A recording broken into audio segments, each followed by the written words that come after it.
Coming to his hometown, he began teaching the people in their synagogue, and they were amazed.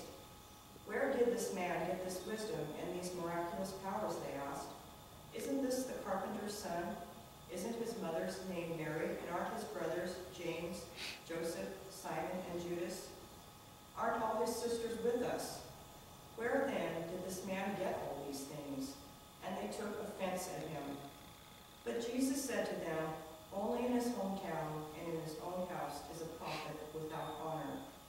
And he did not do many miracles there because of their lack of faith. Here ends the Holy Gospel of our Lord. Praise to you, God, Jesus Christ.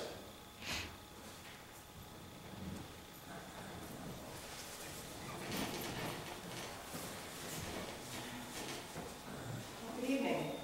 Good evening. Tonight we're going to talk about a prophet without honor and talk about Jesus' rejection in his own hometown. It talks here in tonight's reading about how Jesus' own rejected him and took offense at what he had told them. How many times maybe have you gone to a friend or a close loved one, offered to give them advice that you thought would be helpful, and maybe they came off with an attitude like, "Well, who are you? What do you know about this?" Very similar thing is happening here. People were offended when we talked to him, wanted to know what he was about, so they ask more questions. They want to know, who are you? Why are you talking to us this way? They're asking, where did this man get this wisdom and these miraculous powers? They're beginning to doubt that he's just a humble person, that this person couldn't really be the Son of God. In fact, they go even further with it. They say, "Aren't you the carpenter's son?"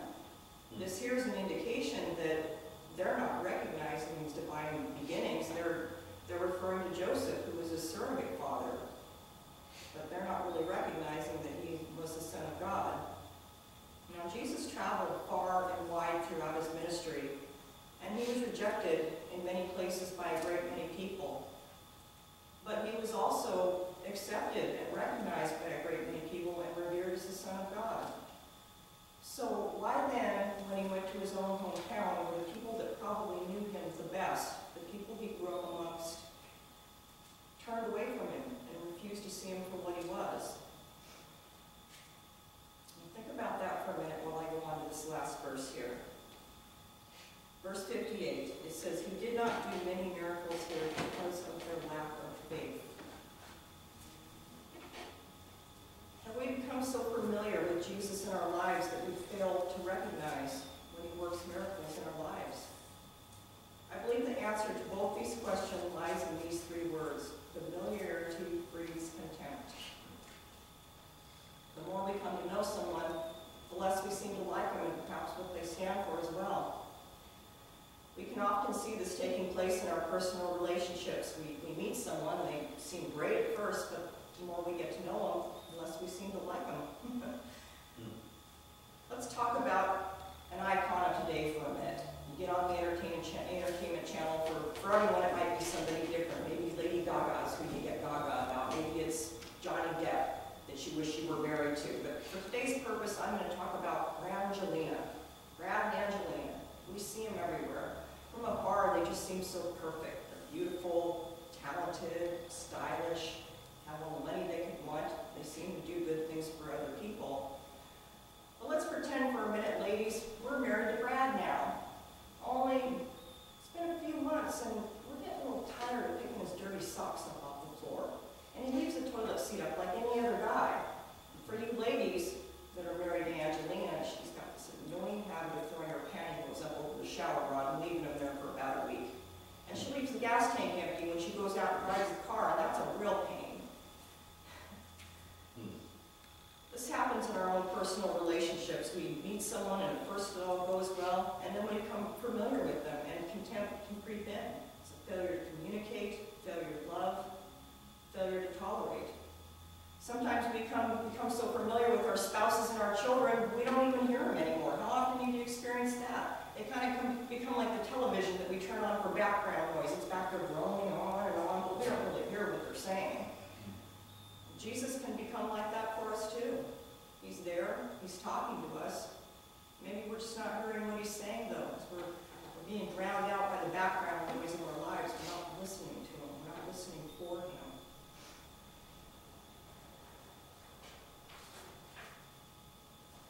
Sometimes we decide, once we get to know them, that these people just don't meet our needs anymore. That's just what the people of Nazareth did, what so many people continue to do. We decide that Jesus just isn't meeting our needs anymore, or maybe just being a Christian is just too difficult, it's too inconvenient for us. So just as the Nazarenes thumbed their noses at Jesus and continued to worship false gods, live lives of debauchery, just to find the one thing that would bring them peace, and joy, and happiness, and stability, we look for the same things too.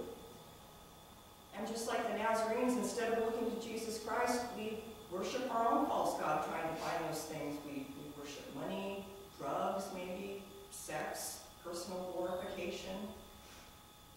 In over 2,000 years, people really haven't changed all that much. They're still looking for those things. I just wish that we all had blinders on and all we could see was Jesus. Because if all we could see was him, we'd know that really he's the only way. Only Jesus is going to bring you exactly what he promises. Only he is going to give you lasting peace and joy. Getting to know Jesus, becoming familiar with him, is actually a good thing, because Jesus, with him, what you see is what you get. There's no man behind the curtain. There's no deception. He's exactly what he says he appears to be. The Holy Scripture tells us that he's kind, loving, merciful, powerful, fair. And no matter how irritated he becomes with us, how well he gets to know us and our bad habits, he loves us beyond measure anyway. These are unchangeable truths that the more we come to know Jesus, the clearer they become for us. Jesus doesn't have any hidden agendas, things that are going to come out of the woodwork once we get to know him better. The only thing that he desires is that he can bring us closer to God, both here and now on earth and later in heaven.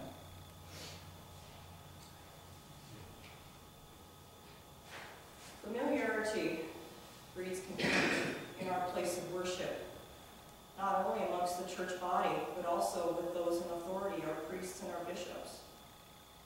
Those that at one time have attended larger churches with bigger congregations know that on a Sunday morning you'll be lucky to get a personal hello from the priest or pastor, let alone ever have a one-on-one conversation. If you do, you're going to have an appointment. And because of this lack of familiarity, we tend to know the boundaries better, and we treat them with the utmost respect. We wouldn't dare, step beyond that limit or that line, but those of us in the smaller parishes, we have frequent contact with our clergy here. We share social activities, holidays, meals, and pretty soon we become so familiar with them, we're treating them like they're our next door neighbor, Bubba, or, Slash, or whoever that guy is that lives next door. And that's not what they are. Our clergy and our bishops, they're the vicars of Christ. Each time they're standing before you and you're about to let loose with an inappropriate joke or a smart reply, you need to remind yourself, if Jesus were standing before you, would you really say that? Would you really act that way? You need to remember that Christ is standing before you. If I'm standing before you, Christ is standing before you. If Rhonda's standing in front of you, Christ is standing before you. If Bill is standing in front of you, Christ is standing before you, because Christ dwells within each and every one of us. This brings to mind a religious order of men I once heard of, who every waking hour of the day carry a small cross in their hands. And each time they're about to speak, without fail, they hold that cross up between whoever they're speaking to and themselves. This idea just intrigues me. It's like having Christ blinders on. If every time you spoke to one of your brothers or sisters and you had that cross in front of you, without fail it would remind you who is standing in front of you and whom you are speaking to. And it would remind you of who dwells in yourself and who you're representing when you speak. Because if Christ dwells in every one of us, and we are to be the imitators of Christ in all that we do and all that we say, I bet 3/4 of the things we say to each other now would never come out of our mouths. Familiarity Familiarity breeds concept amongst the church body as well. It's just like any other relationship we have. We know each other, we begin to pick. I don't like how that person dresses. I don't like how they look. I don't like how they act. Soon we're no longer the perfect body of Christ anymore, one in mind and purpose, but just a pack of dogs picking at each other. Sadly, I see our own parish becoming more and more not a place of love and acceptance, but a place of judgment. I see love diminishing on an alarming basis. People are at the point of merely tolerating one another. I feel it, and I know that some of you must feel it too. When Jesus gave the greatest command to love your God with all your heart, mind, and soul, and then to love your neighbor as yourself, he intended that this would be a love without prejudice of any kind. He didn't mean to love your neighbor only if they're American. He didn't mean to love them as long as they're men. He didn't mean to love them as long as they didn't make you angry that day. He didn't mean to love them even only if they're Christians. See, what people I think are still failing to understand is Jesus is not instructing us to love a person's actions, their beliefs, or their opinions. He's instructing you to love the person, the perfect creation in front of you that he made. And this love for everyone you meet is to be unconditional. Amen. We all want to be loved, to feel that we have purpose. Unconditional love is what brought me to Christ. I spent a lot of my young life with little to no self-esteem. My family was far too busy dealing with their own challenges to teach me that I was capable and worthy and strong, or maybe they just didn't know how to teach me that. I don't know. And then one day I learned what it meant to be a child of God. I learned that to be a child of God, I was the daughter of the King of heaven and earth. I learned that I was fearfully and wonderfully made by him.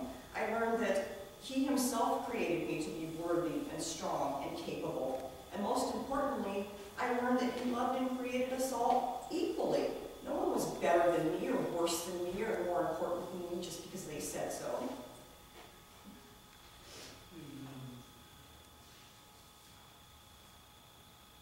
God has given the same love in detail in creating each one of us.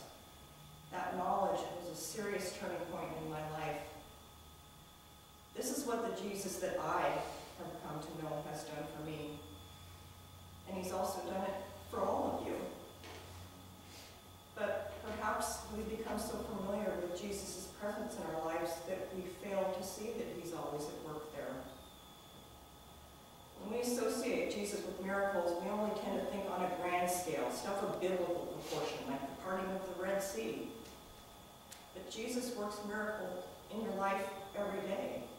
Only it's up to you to recognize them. Maybe it's simply that you woke another day to breathe another breath. Maybe it's that traffic jam that made you late for work was actually his way of delaying you from your own traffic accident that day. Maybe you did something today that was a blessing in somebody else's life. Perhaps Jesus is doing grander things in your life, things that are not yet complete, that require more time and effort.